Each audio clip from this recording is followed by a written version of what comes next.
جو اپنے جواب میں یہی پورا کیس بلڈ کر دیا کہ نیا پاکستان کم از کم بہت برا تھا، اور اس سے پہلے رواداری تھی، اخلاص تھا، ایک دوسرے کا خیال رکھا جاتا تھا.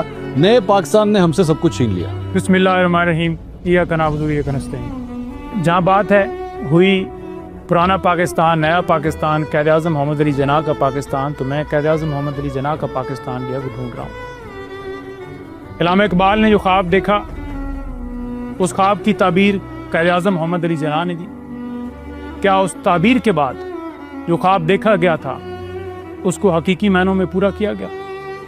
ہم ایک ملک کے اندر رہتے ہیں، ایک آزاد ملک ہے، کلمے کی بنیاد کے اوپر بنا، لیکن کیا اس ملک کے اندر لوگوں کے بنیادی حقوق جو ہیں ان کی حفاظت ہوتی ہے؟ کیا چادر چار دیواری کا تقدس پامال نہیں کیا جاتا؟ لوگوں کے گھروں میں چھاپے نہیں مارے جا رہے؟ عوام کا مینڈیٹ نہیں چوری کیا گیا؟ اور کوئی بھی معاشرہ جہاں پر رول آف لا نہیں ہوتا، جہاں پر اخلاقیات نہیں ہوتی، وہ کوئی بھی معاشرہ ترقی نہیں کر سکتا. پاکستان کے اندر نہ قانون ہے اور نہ اخلاقیات ہے.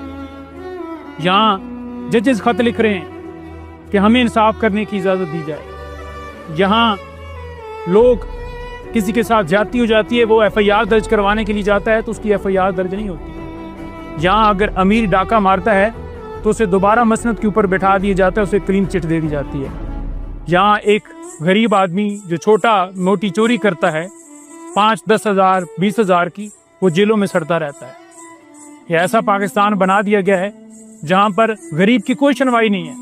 امیر جو ہیں وہ بیٹھ کے اپنی تعلیمیں بھی باہر حاصل کرتے ہیں، اور غریب جو ہے اس کے بچے جو ہیں وہ سکولوں سے باہر ہیں. قائد اعظم نے یہ خواب نہیں دیکھا تھا کہ ہم کسی کے مرہون منت ہیں. تو ہم چاہتے ہیں کہ وہ پاکستان بنے جہاں انصاف کا نظام ہو، ٹھیک، جہاں رول آف لا ہو، جہاں لوگوں کے